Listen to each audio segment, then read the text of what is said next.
여러분 안녕하십니까? EBS 초대석 정관용입니다. 이 코로나로 막혔던 여행길이 다시 열리면서 지금 여행 기획하시는 분들 참 많아졌습니다.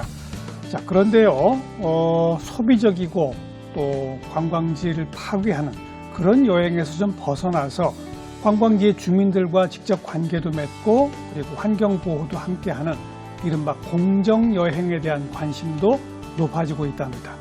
오늘 스튜디오에 이 공정여행을 한국에 알리고 공정여행 운동을 펼치고 계신 분 모셨는데요. 임영신 대표 함께 만나겠습니다. 어서 오십시오. 안녕하세요. 네.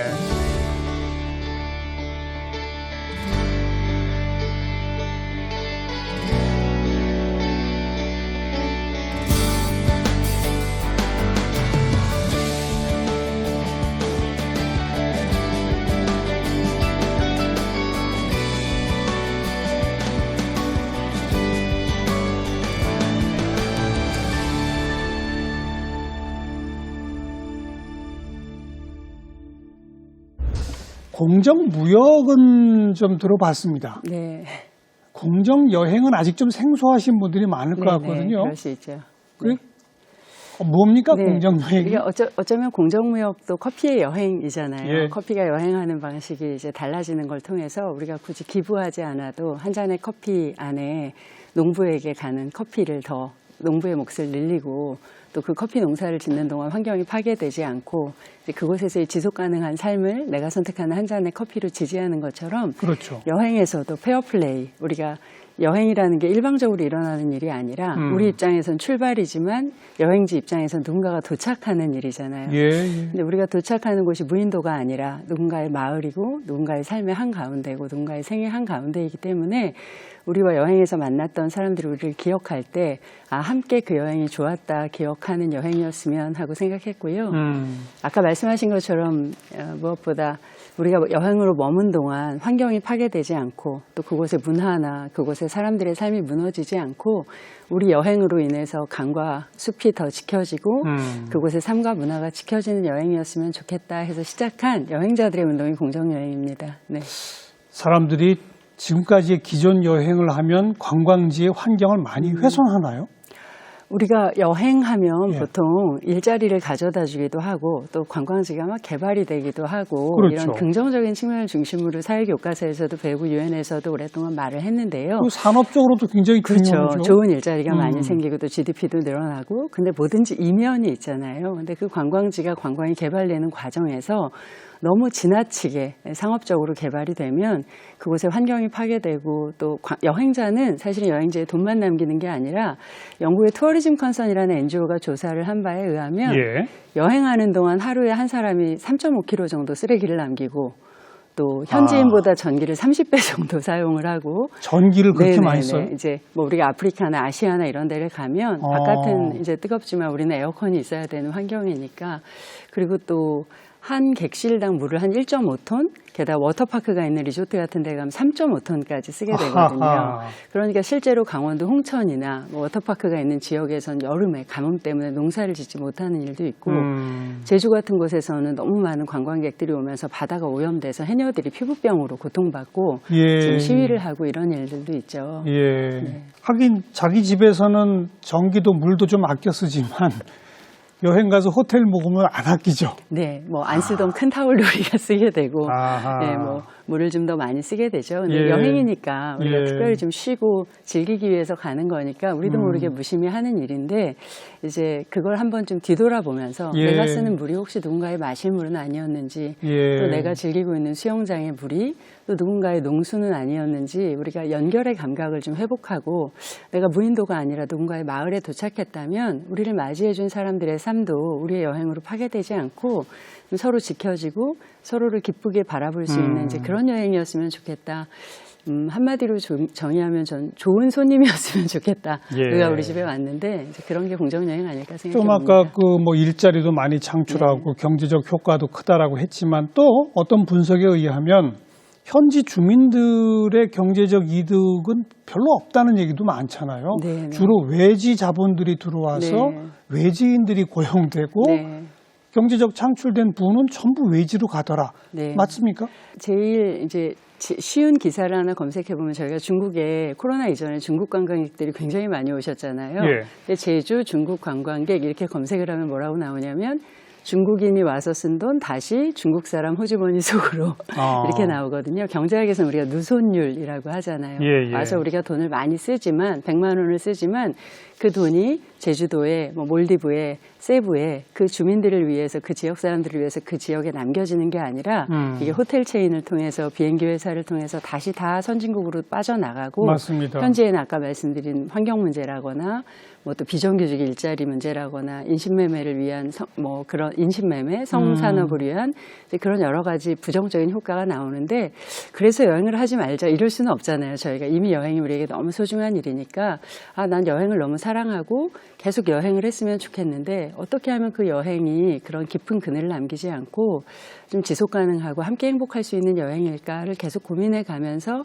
길을 찾고 정보를 만들어가는 과정이 공정여행인 것 같아요. 처음에 여기는 어떻게 관심을 갖게 되셨어요? 임 대표께서는? 저는 원래는 이제 평화운동가로 분쟁 지역에서 중동부터 이제 계속 활동을 해오게 됐어요. 그래서 사실은 관광지를 별로 가본 적이 없었는데 아하.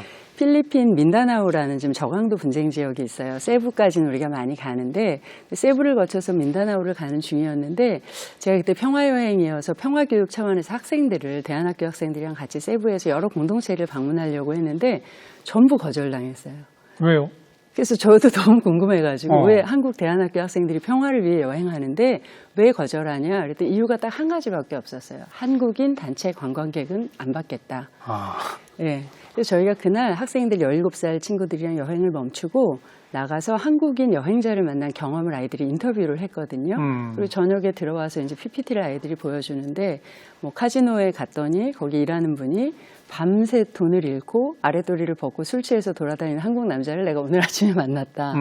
뭐 유원지에 갔더니 여자 가이드를 혼자 데려와서 여자 가이드가 말을 안 들으니까 주먹으로 쳐서 실려가는 여자를 봤다. 뭐 부둣가에 갔더니 배를 타는데 한국 남자가 필리핀 여성들 엉덩이를 만져가지고 17살 친구들이 이제 한국 어른들의 여행의 뒷모습을 보게 된 거죠. 그리고 무엇보다 세부가 그렇게 관광객이 많은데 너무 빈민가에 이 세부 원주민들이 아무 삶에 대안 없이 계속해서 비정규직의 그 열악한 노동 환경 속에서 청소부로 뭐 이렇게 기념품 팔이를 하면서 이 부가 지역으로 가지 않는 모습을 보게 됐어요. 그래서 저는 평화라는 게 사실 이제 그런 순간에 질문하는 힘이라고 생각하거든요. 왜 우리가 이런 여행을 하고 있는 걸까? 세부에 이렇게 많은 여행자들이 오는데 왜 그 돈이 세부 사람들을 위해 쓰이지 않는 거지? 왜 한국 사람들이 이렇게 많이 여행하는데 조금 더 평화로운 방법으로 함께 행복한 방식으로 여행할 수 없는 거지? 이 질문이 새로운 여행에 대한 고민들을 시작하게 됐던 것 같아요. 그게 언제쯤입니까? 그런 경험하신 게? 저는 그게 한 2005년, 6년이었거든요. 근데 한국 관광이 데이터를 보면 2007년에 한국 관광이 폭주해서 1,700만을 넘어서고 그 당시에 고등학생들이 막 중국에 가서 성매매, 수학여행 갔다 해외 성매매하고 이런 일들이 있었던 해였어요. 네. 그러면 2005, 6년 그 시절부터 국내 공정여행이란 개념을 이제 알리기 시작하신 건데 외국에서는 이미 오래됐습니까? 이런 개념이? 네네. 외국에서는 아까 처음에 말씀하신 공정무역이 먼저 발달을 하면서 페어 트레이드 인 투어리즘이라고 그래서 우리가 커피가 이동하는 방식도 세상을 이롭게 하고 농부들을 지속 가능하게 하는 방식이 있는 것처럼 이 여행 관광 산업이라는 것이 우리에겐 여행이지만 산업으로 가면 관광인데 세계 GDP의 뭐 10% 이상을 차지하고 일자리 중에 하나를 만들고 10개 중에 하나의 일자리가 사실은 관광산업에서 만들어지잖아요. 야, 관광산업이 세계 GDP의 10%예요? 네네. 그리고 또 14억 명 정도 현재 2018년 이제 UNWTO 데이터를 보면 14억 명 정도 계속해서 관광 산업이 증가를 하고 있거든요. 그렇다면 이 영역도 사실 불공정한 방식으로 돈 있는 사람은 돈은 많이 벌고 누군가는 계속 인권을 착취당하는 방식이 아니라 공정한 방식으로 변화가 필요하지 않을까 해서 영국에서는 책임 여행, 리스폰서블 투어리즘, 뭐 에티컬 투어리즘 이런 윤리적인 여행, 착한 소비 이렇게 번역되는 그런 운동으로 일찍 시작됐어요. 왜냐하면 그렇군요. 유럽 사람들이 먼저 여행을 많이 했고 또 나쁜 짓도 또 더 많이 했겠죠. 한국이 좀 늦게 여행을 시작했으니까. 네. 공정무역과 공정여행이 함께 가는 개념으로 그렇게 발전해 왔군요. 우리나라에서 이제 이런 걸 알리고 운동을 시작하시고 지금 뭐 한 10여 년 흘렀을 텐데 어떻습니까? 조금 그 사회적으로 많이 좀 퍼졌나요?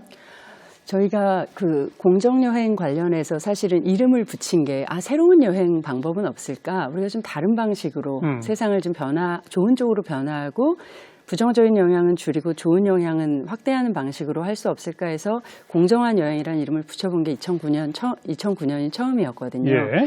그때는 사실은 뭐 젊은 여행자들, 국제활동하는 친구들이 모여서 내가 이런 방식으로 여행을 했더니 그게 나에게도 의미 있고 현지에도 도움이 됐더라 이러면서 이제 정보를 공유하고 책을 내고 캠페인을 하는 방식으로 시작이 됐었어요. 예. 그래서 공정여행 축제라든가 개인들의 다 활동이죠. 또 뭐 여행 아고라라든가 여행에서 마주한 문제들을 우리가 토론해 본다든가 뭐 여행 카페, 여행 인문학 이런 활동들을 했는데 그게 굉장히 빠른 속도로 좀 여파를 미치면서 지금은 2022년 기준으로는 20개가 넘는 시도에 조례가 만들어지고 조례? 서울시만 해도 지금 2022년부터 2026년까지 5개년 공정관광 계획을 수립하고 300억 정도 예산을 수립하고 그래요? 있습니다. 네. 왜냐하면 사실은 우리가 나가면 여행자지만 우리가 살고 있는 도시나 우리 동네에 오는 사람들을 맞이하는 사실 호스트이기도 하잖아요. 예. 그러니까 지자체 입장에서는 우리 도시를 존중하고 우리 동네 사람들이 좋은 일자리에서 일을 하고 부정적인 영향을 줄이는 공정여행이 우리 도시의 정책이었으면 좋겠다라고 반응하는 것들이 지자체에서 많이 변화가 있고요. 저는 그냥 일부 뜻있는 개인들이 공정여행을 뭐 기획하고 떠나고 그 정도인 줄 알았더니 전국의 지자체들이 조례까지 만든다? 네, 예산도 투입을 한다? 네, 2017년 대전시에서 먼저 시작을 해서 경기도, 서울, 부산, 포항, 지금 여수, 특히 이제 오버투어리즘이나 이런 문제로 관광이 좋은 것도 있지만 이게 너무 많은 사람들이 오게 되고 우리가 통제할 수 없게 되면 우리의 삶을 무너뜨리기도 하는구나. 지역을 파괴하기도 하는구나. 오버투어리즘입니까? 네네. 오버투어리즘. 네. 감당 못할 만큼 관광객이 많이 오는 것? 그걸 말하는 거예요? 네네. 뭐 영어로는 오버 투어리즘인데 사실은 좀 쉽게 저희가 생각해 보면 한 가게 음식점이 20명 수용할 수 있는데 집주인이 100명을 받았다 이러면 손님도 불편하고 다 불편하죠. 아르바이트 한 학생도 불편하고 다 불편해지잖아요. 공급도 안 되고 질이 떨어지고 그런 것처럼 관광 영역에서도 얼마 정도가 적정한 인원일까? 한라산에 몇 명이 등산하는 게 한라산에도 적절하고 제주도 도시 사람들에게도 적절할까? 무엇보다 여행하는 사람들에게도 막 우리 히말라야를 가도 거기 줄을 서서 정상을 등반하고 있는 이런 사진들을 요즘에 보게 되고 북한산도 마찬가지인데 자연을 위해서 환경을 위해서 그 지역을 위해서 나를 위해서 너무 과잉하고 너무 밀집하지 않는 적정한 관광을 정책으로 만들어가는 과정이 지금 공정여행 정책으로 펼쳐지고 있는 것 같습니다. 베니스 같은 경우도 인구가 17만에서 5만까지 떨어지는 일이 오버투어리즘 현상 때문에 일어났고 베니스 인구가 그렇게 줄었어요? 네네. 그래서 지금 베니스 주민들이 나와서 시위를 하는 과정 중에 나오는 문장이 뭐냐면 베니스는 디즈니랜드가 아니다. 베니스는 민속촌이 아니다. 여기 살아있는 시민들이 살고 있는 살아있는 도시 베니스를 여러분이 만나고 싶다면 우리 도시를 소중히 여겨달라. 뭐 이런 문장들을 펼치고 있고. 전국 지자체까지 이런 개념들을 도입해서 조례를 만들고 예산을 투입하고. 자, 그러면 이제 다시 공정여행 개념으로 돌아왔을 때 지금 이 방송을 보시는 분들 가운데 그래, 그럼 나는 그동안 그냥 계속 그 단체 관광 뭐 해외여행 좀 갔다 왔는데 앞으로는 좀 나도 좀 바꿔봐야 되겠다. 그럼 대표적으로 뭐 예를 들면 어떤 여행이 있습니까? 네, 한국 같은 경우도 공정여행 검색하시면 예를 들면 제주에 갈 때도 아마 이제 뭐 콘도 회원권 가지고 막 이런 분들 계시잖아요. 예약하려고 전화를 하면 02가 뜨거든요. 제주를 예약하려고 그러면. 그 예약 사무소는 서울이죠. 그렇죠, 서울이니까 이제 이 콘도의 모 법인이 서울에 있기 때문에. 근데 찾아보면 제주에 이주한 또 제주를 사랑하는 많은 사람들이 또 작은 숙소들 또 아름다운 부티크 호텔들을 많이 만들기도 하고 게스트하우스도 많고 또 제주 올레 같은 경우도 제주를 새로운 방식으로 여행을 해서 사실은 제주 올레가 개발되면서 재래시장이나 동네의 매출이 4배 가까이 올라가고 또 여행자들이 잘 가지 않던 지역들의 여행자를 분산해주는 역할들을 제주 올레가 했잖아요. 그것과 하고 동시에 제주에서는 지금 동백동산 같은 람사르 습지에 등재된 굉장히 아름다운 동백나무 숲이 있는데 그 안에 고요하게 숲길을 걸어 들어가면 그 안에 이제 습지가 있거든요. 예, 예. 근데 여기를 주민들밖에 몰랐었는데 주민들이 이걸 보호하기도 하면서 여행자들에게 알리기도 하려고 주민 해설사가 이제 양성이 되고 거기를 가이드가 있는 상태에서 그 안에 이렇게 가도록 돕는 이제 그런 그 마을 여행이 만들어지기도 했습니다. 예, 그리고 그 마을에 가서 이제 동백동산 보고 마을 사람들 만났는데 밥은 다른 데 관광식당 가서 먹으면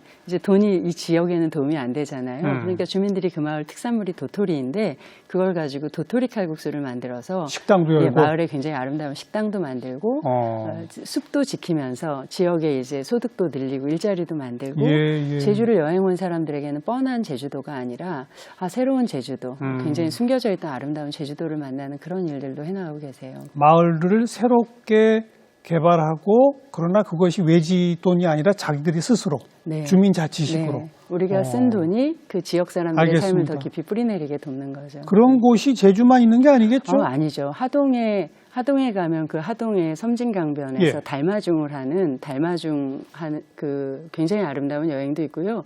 또 아마 요즘 TV에서 보신 분들도 계실 것 같은데 마을 호텔. 우리가 전에는 마을을 싹 다 밀어버리고 거기에 큰 리조트를 짓는 게 맞아요. 관광 개발의 트렌드였잖아요.